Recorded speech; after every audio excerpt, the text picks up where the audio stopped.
Hi, this is Dr. Fatima of Beyond the Tenure Track, and today's question that's been coming through and I'd like to answer for you is what can I do this summer to learn more about my non-academic career options? So this question is usually around, if not academia, then what? Right? So if you're just starting out and trying to figure out what your options are, the first thing and main thing you can really do this summer is to familiarize yourself with new sectors and new occupations. I know that language may seem a little odd or a little new, but here's what I mean. So right now, you as a PhD, as an academic, are in the education sector, and particularly higher education. So we want to get a chance to see what other sectors are out there, and then what jobs or occupations are in those sectors. So there's a previous blog post already that lists out some common sectors. You can look there for those. What I'm going to focus on right now is how to get familiar with those sectors and those occupations, how to dig a little bit deeper into them so you can get a feel for what may be right for you and what your next steps might be. So as you familiarize yourself with new sectors and new jobs, what you're going to be looking for are a few things. What are some common job titles in this field that I think I'm interested in? So we'll take the foundation sector, for example. As you dig around and do a little research, you may find a series of job titles that kind of repeat themselves over and over with any foundation that you're looking at. So you'll start to see language like senior program associate, or senior associate, or program associate, program officer, right? So this is one example among many, but you're looking for what are some common job titles that are in this field that I'm interested in. The other thing you're looking at is how is this industry structured and how is this particular organization structured? Again, as you're going through kind of looking at, almost mapping out, like what is the organizational structure? Who's at the top? Who helps those people at the next level, that maybe management level, and then who implements the work, and it goes on, right? So you can almost like chart it out when you start to look at these sectors and looking at who works in them. So what are these occupations that are in these sectors? Okay. You're also going to be looking for how do organizations do their work? How do these particular organizations or companies do what they do? Every company or every organization has a unique way or unique approach or method to doing what they do.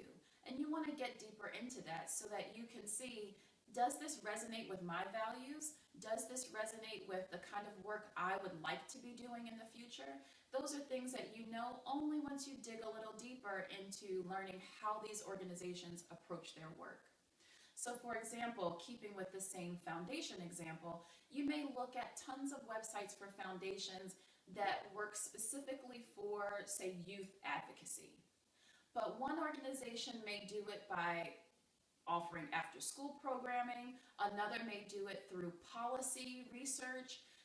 There's many different ways and approaches that organizations and companies take to attacking and approaching and addressing one challenge or one question that they may have in common.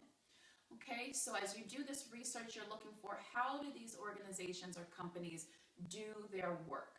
So you also want to be looking at who is the client or customer that this industry or organization is serving.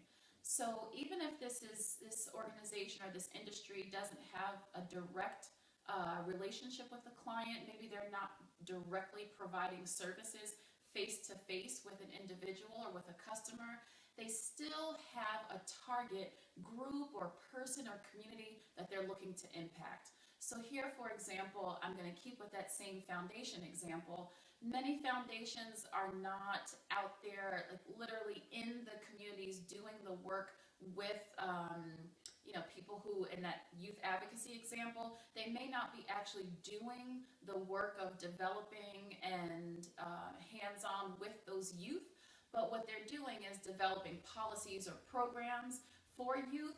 That youth is still their client or customer, right? So this is an example of why we need to dig a little deeper into these sectors and into these occupations to understand what's the work that they do, how do they do that work, and what are these common roles.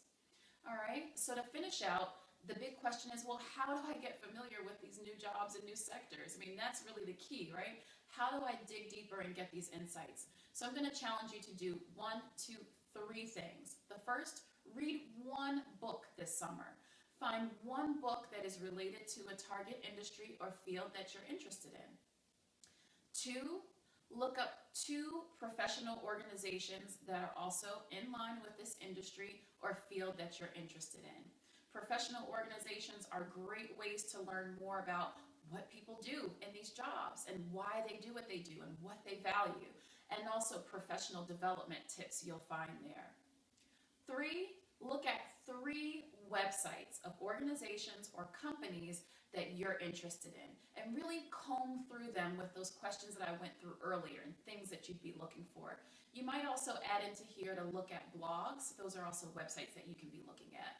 Blogs that also deal with the industries and jobs that you're interested in. Okay, so let's recap. That's 1 book, that's 2 professional organizations, and that's 3 websites. So this will really help you to jumpstart your summer. I'd love to hear in the comment section below what you plan to do to actually get out there this summer and dig deeper into learning about your non-academic career options.